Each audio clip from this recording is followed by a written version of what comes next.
Le chef de l'État a échangé avec la Chambre nationale des rois et chefs traditionnels et la chefferie Akoué, à Yamoussoukro.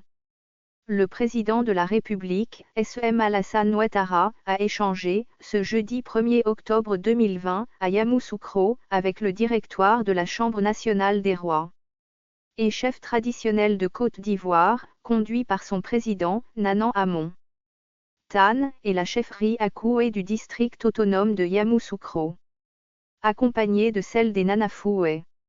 Le chef de l'État a exprimé sa joie de retrouver les chefs de cette région sur la terre de Félix Houphouët-Boigny, le père fondateur de la nation ivoirienne, et surtout d'échanger avec eux, d'autant qu'ils constituent pour lui une source d'inspiration et la pierre angulaire de sa gouvernance. Il a rappelé le rôle important que joue chaque chef dans le renforcement de la paix et de la cohésion entre les hommes et les communautés. Toute chose qu'il a amené à créer une Chambre nationale des rois et chefs traditionnels pour promouvoir l'entente, la fraternité et la médiation entre les filles et fils de notre beau pays. Pour le président Alassane Ouattara, ce type de rencontre est l'occasion pour lui d'échanger avec les rois et chefs traditionnels afin de recueillir leurs avis, mais aussi leurs conseils dans la gestion de la chose publique, et voir également avec eux comment améliorer la gouvernance afin de maintenir la paix et la cohésion entre les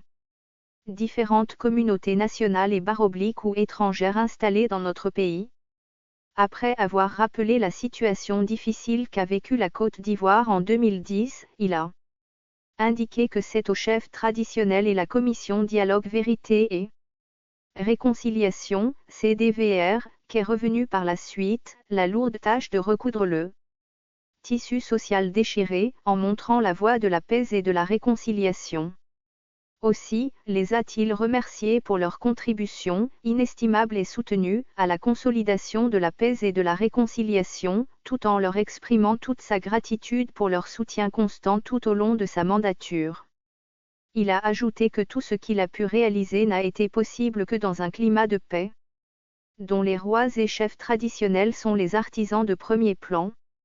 Abordant le volet politique de son intervention, le président de la République a expliqué les raisons pour lesquelles il a dû revenir sur sa promesse de remettre le pouvoir à une nouvelle génération. Il a également fait la genèse du dialogue politique mené par l'ex-premier ministre, Feu Amadou Gon Coulibaly, avec tous les acteurs de la classe politique ivoirienne. Malheureusement, en dépit de tous ces efforts, force est de constater, selon lui, qu'à l'approche de l'échéance du 31 octobre 2020, certains hommes politiques entretiennent un climat de peur et de psychose au sein de la population. À cet égard, le chef de l'État a tenu à rassurer les uns et les autres et a indiqué que le processus électoral est irréversible et que l'élection présidentielle aura bel et bien lieu le 31 octobre 2020, une date, du reste, constitutionnelle. C'est pourquoi, il a invité chacun, et en particulier la classe politique, à respecter les